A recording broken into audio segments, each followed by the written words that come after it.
Here we have the 2004 Lexington. It is riding on a Ford E-450 chassis. This is a video walkthrough. We'll just go around the outside, then we'll make our way inside. So on the driver's side, you have your water hookups here. So this one up here is the city water. That's where you hook your water hose when you're at a campground. Puts water directly to your faucets. And then this one down here is to fill your freshwater tank. That is, you have a portable water tank, so when you're traveling and you stop, you can get water, use your toilet and stuff. Or if you're dry camping, you'll have water. This compartment right here, this is just where your generator is. There is a switch inside to start it, so you don't have to come out here and start it. Right here, this compartment is where your battery is. So you have a brand new 12-volt battery. You could get, it has spots for 3 more batteries. So if you wanted to, if you do a lot of dry camping, you can get more batteries if you wanted to. Your outside showers right here. It's just hot and cold water. Your gasoline fill right here. And there is a key for that, so this is locked, so no one can get into it. Right now it's unlocked, but there is a key, so you can lock that so no one can get your gas. You have sewer storage right here. That's where you just store your sewer hose. Right here you have cable hookup, and there is a phone hookup here, but you probably won't use that. Then your power cord is just stored right in here. With the cord out, you can have this door shut and it'll just come out through this little hole. That way if it's raining, it won't get wet inside. This is a 30 amp service unit. So when you go to a campground, make sure you ask for the 30 amp hookups. When you're at home, you can plug into an adapter to plug into a regular household outlet. The only thing you can't run is your air conditioner, because that requires a 30 amp circuit. If you try running it off a household outlet, that's only 15 or 20 amps, so it'll end up burning up your cord or tripping the breaker. Alright, below that you have your sewer outlet, and there's only one outlet here. And then your valves is right here. So that is your black tank right there, and then that one is your gray tank. The black tank is your toilet water, and the gray tank is the sink and shower. Leave those closed while camping, especially the black tank, because if you leave it open, all the liquids will come out and then the solids will stay and will end up building up and clogging the tank. So make sure those are closed. There's a monitor panel inside that you can check your levels. Once it's about 2/3 all the way full, that's when you come out and dump it. Dump your black tank first. Once that's empty, close it. Then dump your gray tank and it'll just flush out your sewer hose for you. Alright, you got a backup camera there. The camera is adjustable, so you can adjust the angle of it if you need to. Spare tires back here. Alright, now on the passenger side, right here you got your water heater. This little tab just flips up, and then you can pull the cover off. This is gas only, and it is a brand new water heater, because the old one that was in there got really rusty and was no good. So there's a new water heater in it, so brand new. You'll be the first ones to use it. Gas only. The switch is inside. It's an electric ignition, so you don't have to come out here and light a pilot. Then below that, you just have some storage.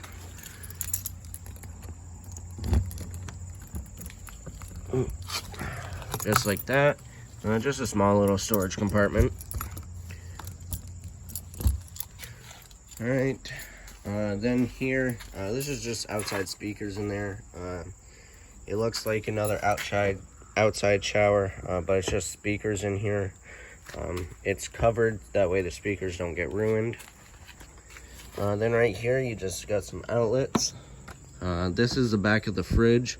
This is where it vents. You'll never have to open this panel and get back there. It's just where we service it.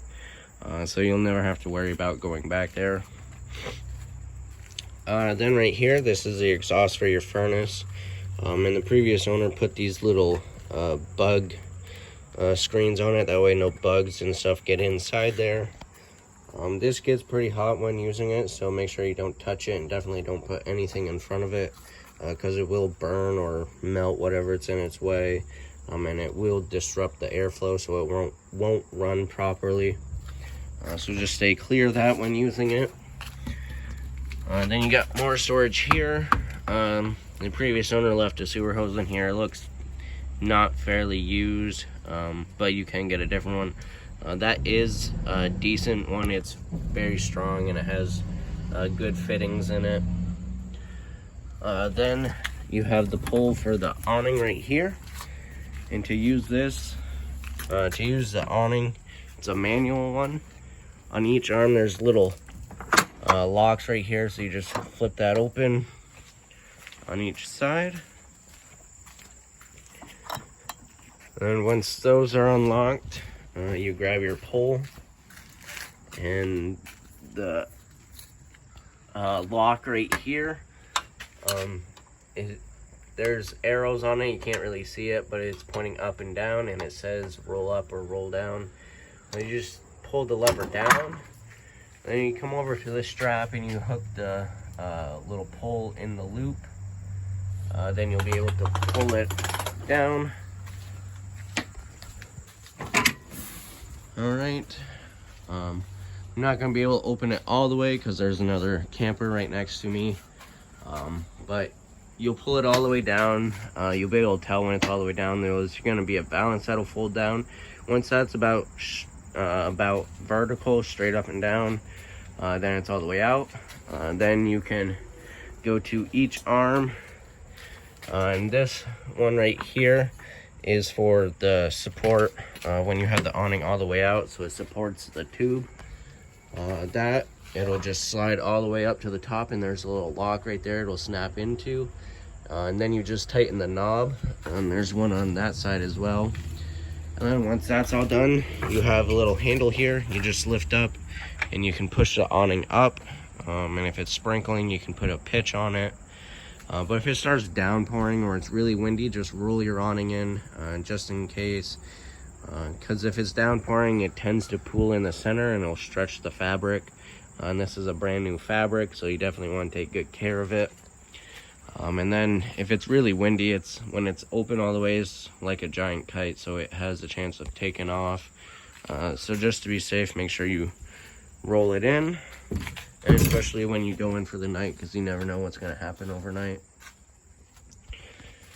Alright, last thing outside is your propane tank, and that is right under the front awning arm. So when you go to a fill station, it's on your passenger side, so just pull up to the fill station with the passenger side next to it. Obviously go ask the people who fill it first where they want you. And then they'll take care of the rest. But the only thing that you need to know is this little valve right here, and this is just to turn it on and off, and it is labeled open and close. So turn it all the way to the right,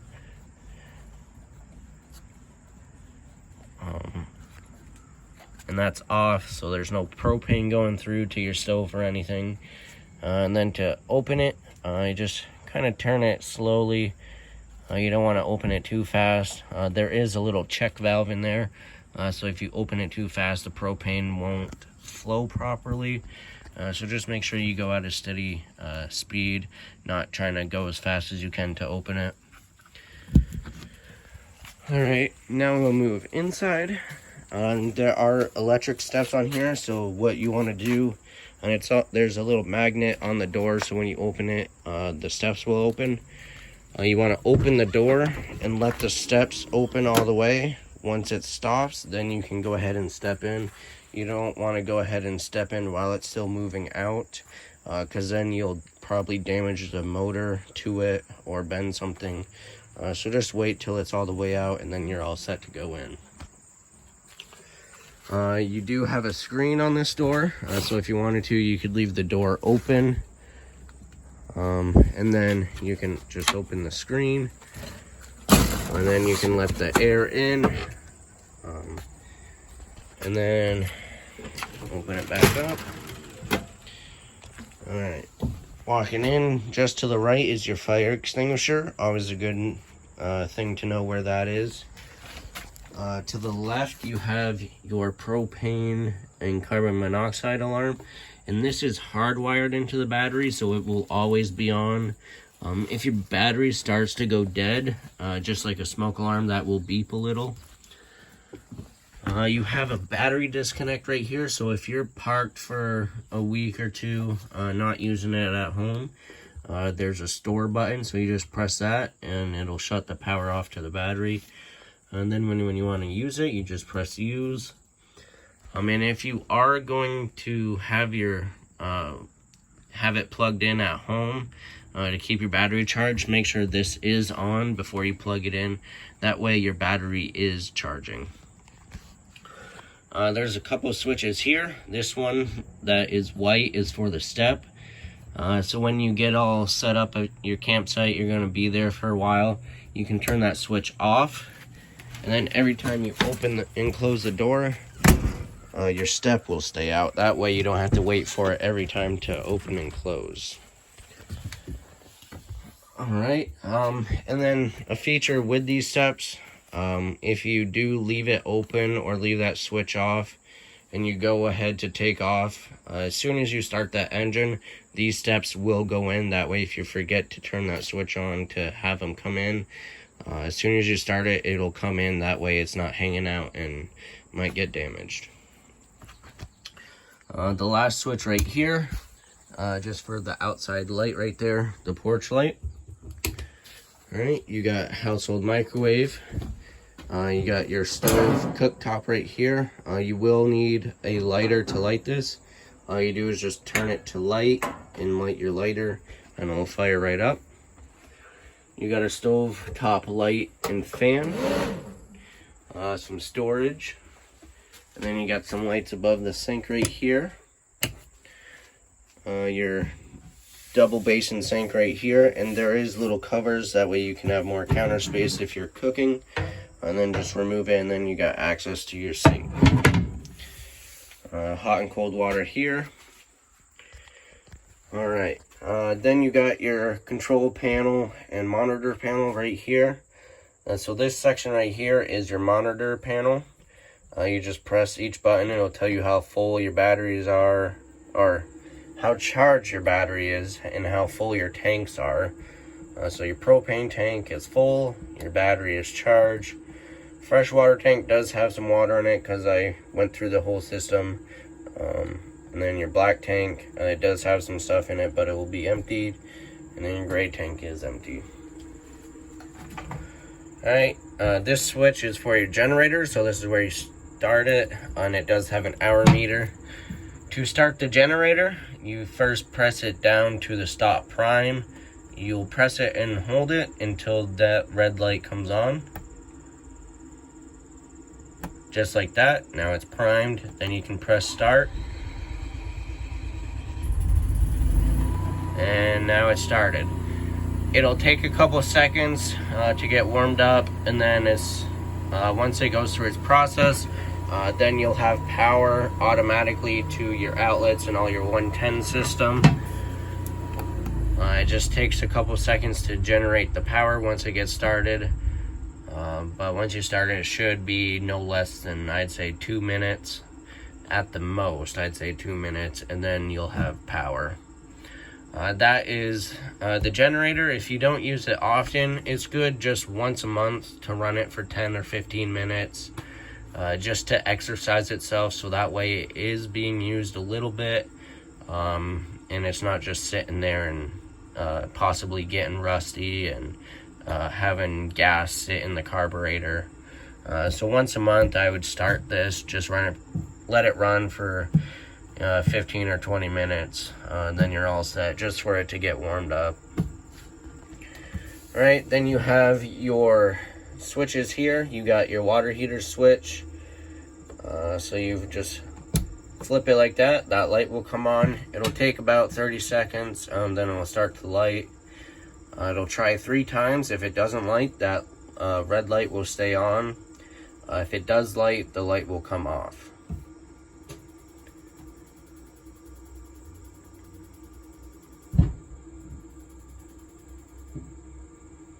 Alright, so it didn't light the first time, so now it stops, and it's going to try again.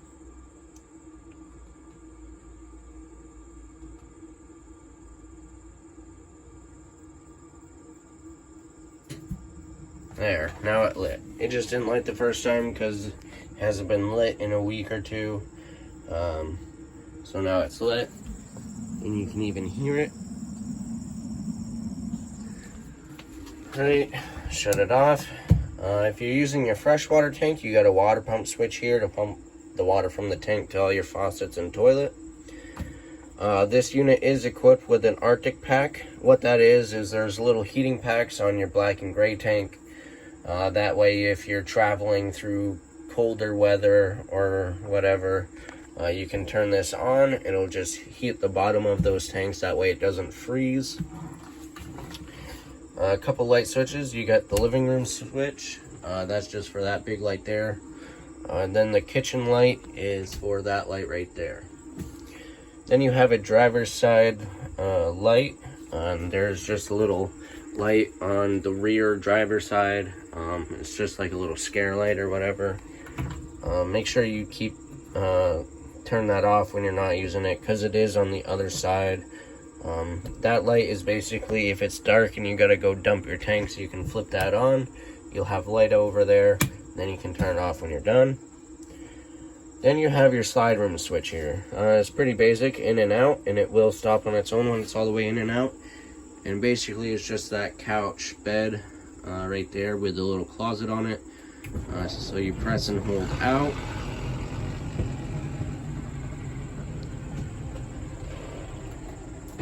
And that's all the way out. Alright, down here, this is your converter. It's just where all your fuses and breakers are. Some storage under here. There is a water filter system. There is no filter in it right now, and I believe this is only for the kitchen sink. Actually, I think it's for everything.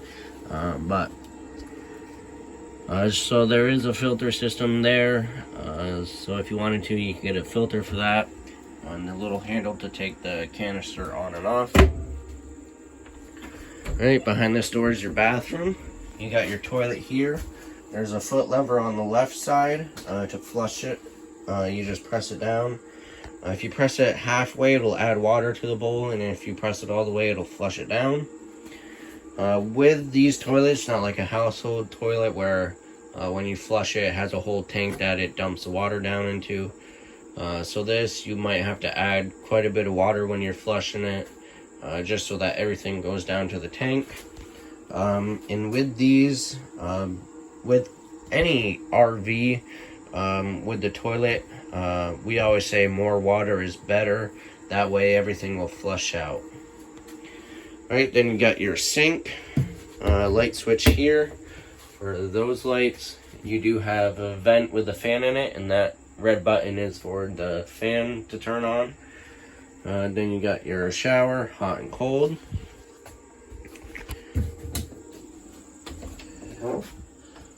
Alright, moving down. Right here is your refrigerator. And you got a freezer section up here. To use it, very easy. You got your on-off button. And then this button is controlling what source it's on. So with it pushed in, it's on auto, which the light is on next to auto. That's looking for electricity first. If you lose power, or if you're just not plugged in and your propane tank is on, it will automatically light on gas.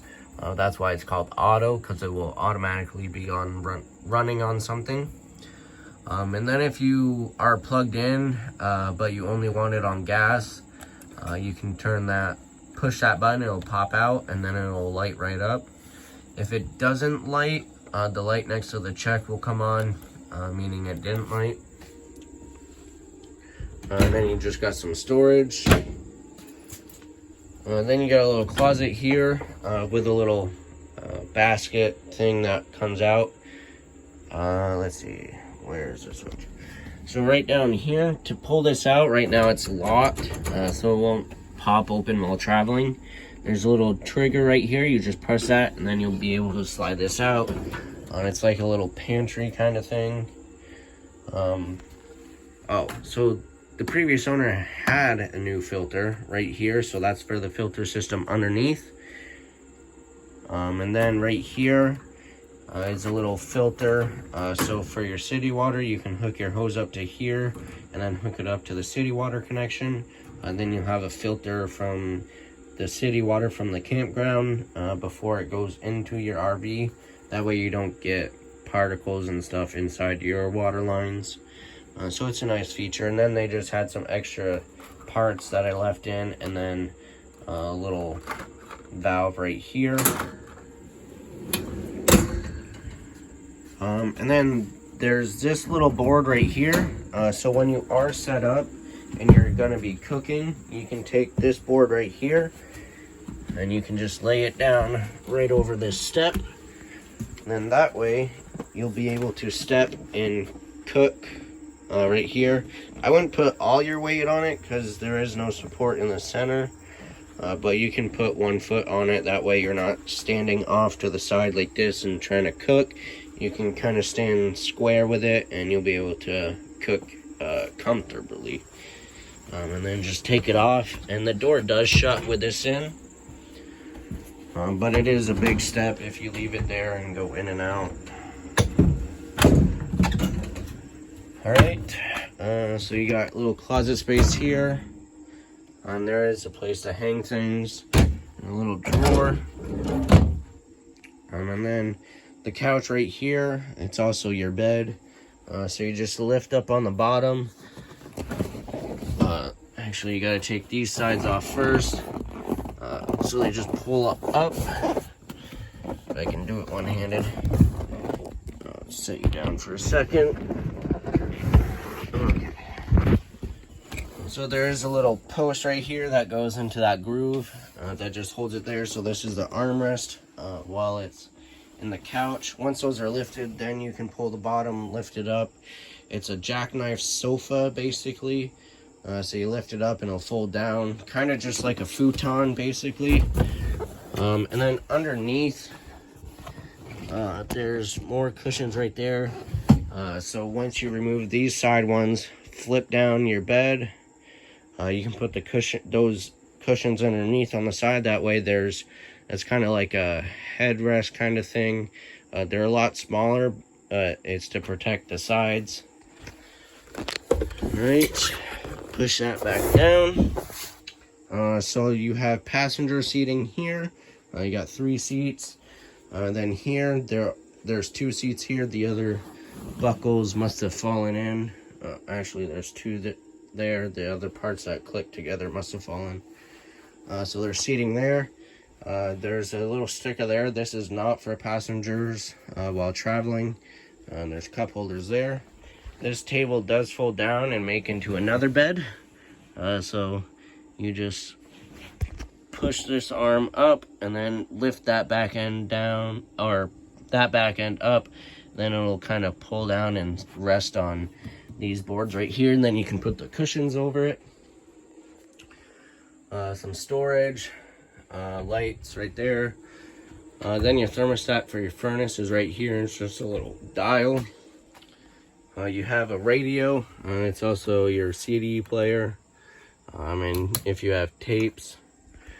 Then you got a TV here. This TV does work. I've tested it. And it's got a DVD player built into it. Then you got some storage with outlets there. More storage here. And they have a bunch of remotes in here and some more cables and stuff. And then the last thing is your air conditioner. So it's pretty simple. This switch, you got low, medium, high, cool, and then you got fan. And then you can control the temperature when it's on the air conditioner.